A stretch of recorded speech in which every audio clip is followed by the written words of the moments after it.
Hello dears, ഇന്നത്തെ വീഡിയോയിൽ നമ്മൾ ഡിസ്കസ് ചെയ്യാൻ പോകുന്നത് 6 ഡോട്ട്സ് എന്ന സ്റ്റോറിയുടെ സമ്മറിയാണ്. ഈ സ്റ്റോറി അന്ധർക്കായി വായിക്കാനും എഴുതാനുമുള്ള ബ്രെയിൽ സമ്പ്രദായത്തിൻ്റെ ഉപജ്ഞാതാവായ ലൂയിസ് ബ്രെയിലിനെ കുറിച്ചുള്ളതാണ്.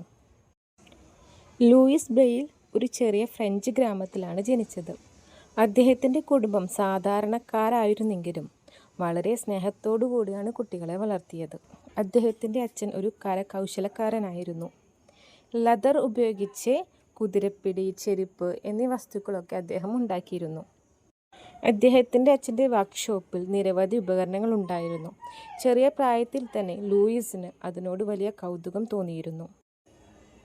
വെറും 3 വയസ്സുള്ളപ്പോൾ ഒരു ദിവസം ലൂയിസ് അദ്ദേഹത്തിൻ്റെ അച്ഛൻ്റെ വർക്ക്ഷോപ്പിൽ ഒറ്റയ്ക്ക് കളിക്കുകയായിരുന്നു. അദ്ദേഹം മൂർച്ചയേറിയ ഒരു ഉപകരണം എടുത്ത് കളിക്കാൻ തുടങ്ങി. അപ്രതീക്ഷിതമായി അത് കൈവിട്ട് അദ്ദേഹത്തിൻ്റെ കണ്ണിൽ തട്ടി. ആദ്യം ചെറിയൊരു അപകടം പോലെയാണത് തോന്നിയത്. പക്ഷേ പിന്നീട് അത് വലിയൊരു അപകടമായി മാറി. ഡോക്ടറെ വിളിച്ചെങ്കിലും ആ കാലത്ത് നല്ല ചികിത്സ ലഭ്യമായിരുന്നില്ല. കണ്ണിൻ്റെ വെളിച്ചം കുറയുകയും പരിക്ക് വഷളാവുകയും ചെയ്തു.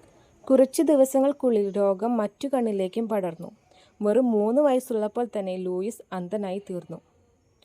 അദ്ദേഹത്തിൻ്റെ കുടുംബം വളരെ വിഷമിച്ചെങ്കിലും അവനെ ധൈര്യപ്പെടുത്താൻ ശ്രമിച്ചു. അദ്ദേഹത്തിൻ്റെ ഫാമിലി തങ്ങളാൽ കഴിയുന്നതെല്ലാം ലൂയിസിന് വേണ്ടി ചെയ്തു. അദ്ദേഹത്തിൻ്റെ അച്ഛൻ ഒരു മരത്തടി ഉണ്ടാക്കി കൊടുത്തു. ഓരോ ദിവസവും ലൂയിസ് അത് ഉപയോഗിച്ച് കുറച്ച് നടന്നു. പിന്നെ അദ്ദേഹത്തിൻ്റെ സഹോദരൻ അദ്ദേഹത്തെ വിസിൽ ചെയ്യാൻ പഠിപ്പിച്ചു. വിസിലടിക്കുന്ന ശബ്ദം പ്രതിധ്വനിച്ചപ്പോൾ അത് അദ്ദേഹത്തിൻ്റെ വഴിയിലുള്ള കാര്യങ്ങളെക്കുറിച്ച് അദ്ദേഹത്തെ മുന്നറിയിപ്പ് നൽകി. അതേപോലെ തന്നെ അദ്ദേഹത്തിൻ്റെ സഹോദരിമാർ അദ്ദേഹത്തിന് വൈക്കോൽ കൊണ്ട് അക്ഷരമാല ഉണ്ടാക്കി കൊടുത്തു, അത് തൊടാനും വായിക്കാനും വേണ്ടി. പിന്നെ തുകൽ സ്ട്രിപ്പുകൾ ഉപയോഗിച്ചോ വൃത്താകൃതിയിലുള്ള നഖങ്ങൾ പലകകളിൽ അടിച്ചോ അദ്ദേഹത്തിൻ്റെ അച്ഛൻ അദ്ദേഹത്തിന് വേണ്ടി അക്ഷരമാലയിലെ അക്ഷരങ്ങൾ ഉണ്ടാക്കി കൊടുത്തു. വിരൽത്തുമ്പിൽ കുത്തുകൾ എണ്ണിക്കൊണ്ട് അമ്മയോടൊപ്പം ഡൊമിനോകൾ കളിച്ചു. ഗ്രാമത്തിലെ പുരോഹിതൻ അദ്ദേഹത്തെ മരങ്ങളെ അവയുടെ സ്പർശനത്തിലൂടെയും പൂക്കളെ അവയുടെ ഗന്ധത്തിലൂടെയും പക്ഷികളെ അവയുടെ പാട്ടിലൂടെയും തിരിച്ചറിയാൻ പഠിപ്പിച്ചു. ഗ്രാമത്തിലെ പുരോഹിതൻ ലൂയിസിനെ പഠനത്തിലേക്ക് പ്രോത്സാഹിപ്പിച്ചു. അദ്ദേഹം പ്രാദേശിക സ്കൂളിൽ ചേർന്നു.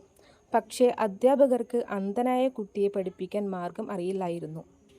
പക്ഷേ ലൂയിസ് കേൾവി, ഓർമ്മ എന്നിവ ഉപയോഗിച്ച് പഠിക്കാൻ തുടങ്ങി. ലൂയിസിൻ്റെ ബുദ്ധിയും പരിശ്രമവും ഗ്രാമത്തിലെ പലരെയും ആകർഷിച്ചു. പക്ഷേ ലൂയിസിന് ആളുകൾക്ക് അദ്ദേഹത്തോട് സഹതാപം തോന്നാൻ ആഗ്രഹിച്ചില്ല. എല്ലാവരെയും പോലെ അദ്ദേഹത്തിനും സ്വന്തമായി എഴുതാനും വായിക്കാനും കഴിയണമെന്നായിരുന്നു അദ്ദേഹത്തിൻ്റെ ആഗ്രഹം. ലൂയിസിൻ്റെ അയൽക്കാരനായ മാർക്കസിൻ്റെ സ്വാധീനം കൊണ്ട് ലൂയിസിന് പാരീസിലെ റോയൽ സ്കൂൾ ഫോർ ദി ബ്ലൈൻഡിൽ അഡ്മിഷൻ ലഭിച്ചു. ലൂയിസിന് പഠിക്കാൻ ഇഷ്ടമായിരുന്നു. വായിക്കണമെന്നായിരുന്നു അദ്ദേഹത്തിൻ്റെ ആഗ്രഹവും. അന്ധർക്കായുള്ള സ്കൂളിൽ അദ്ദേഹത്തെ വിരലുകൾ കൊണ്ട് ഒരു ബോർഡിൽ ഉയർത്തിയ അക്ഷരങ്ങൾ ട്രേസ് ചെയ്തുകൊണ്ട് വായിക്കാൻ പഠിപ്പിച്ചു. അദ്ദേഹത്തിൻ്റെ വിരലുകൾ ഓരോ അക്ഷരവും ട്രേസ് ചെയ്തു. പക്ഷേ ബോർഡ് നീളമുള്ളതായിരുന്നു, അക്ഷരങ്ങൾ വളരെ വലുതായിരുന്നു. കുറച്ച് വാക്യങ്ങൾ മാത്രം കഴിഞ്ഞ് അദ്ദേഹത്തിന് പേജ് മറിക്കേണ്ടി വന്നു. വാക്കുകൾ അദ്ദേഹത്തിൻ്റെ കൈപ്പത്തിയുടെ അത്രയ്ക്കും വലുതായിരുന്നു. ഒരു വാചകം പകുതി പേജ് വരെ എടുത്തു. അതുകൊണ്ട് തന്നെ അറിവ് നേടുന്നത് പരിമിതമായിരുന്നു. കുട്ടികൾക്ക് സ്വയം എഴുതാൻ കഴിയാത്തത് ലൂയിസിനെ ഏറ്റവും വിഷമിപ്പിച്ചു. അദ്ദേഹം സ്വയം പഠിക്കുകയും സ്വന്തം ചിന്തകൾ രേഖപ്പെടുത്തുകയും ചെയ്യണമെന്ന് ആഗ്രഹിച്ചു. അങ്ങനെയിരിക്കെ ഒരു ദിവസം സ്പർശനത്തിലൂടെ വായിക്കാൻ കഴിയുന്ന ഒരു സൈനിക കോഡിനെ കുറിച്ച് അദ്ദേഹത്തിൻ്റെ ഹെഡ് മാസ്റ്റർ ഡോക്ടർ പിഗ്നിയർ അവരോട് പറഞ്ഞു. അത് ഒരു ഫ്രഞ്ച് സൈനിക ക്യാപ്റ്റൻ യുദ്ധസമയത്ത് രഹസ്യ സന്ദേശങ്ങൾ അയക്കുന്നതിന് വേണ്ടി കണ്ടുപിടിച്ച ഒരു കോഡായിരുന്നു. ഈ കോഡ് കാഴ്ചയിലൂടെയല്ല, സ്പർശനം കൊണ്ടാണ് വായിക്കുന്നത്. ലൂയിസ് അതിൽ ആകർഷിതനായി. അദ്ദേഹം ദിവസവും രാത്രിയും അതിനെക്കുറിച്ച് ചിന്തിച്ചു. സൈനികർ ഉപയോഗിച്ചിരുന്ന സംവിധാനം നല്ലതായിരുന്നു, പക്ഷേ അത് കുട്ടികൾക്ക് പഠിക്കാനും ഉപയോഗിക്കാനും വളരെ ബുദ്ധിമുട്ടായിരുന്നു. ലൂയിസ് അതിനെക്കുറിച്ച് ആഴത്തിൽ ചിന്തിച്ചു തുടങ്ങി.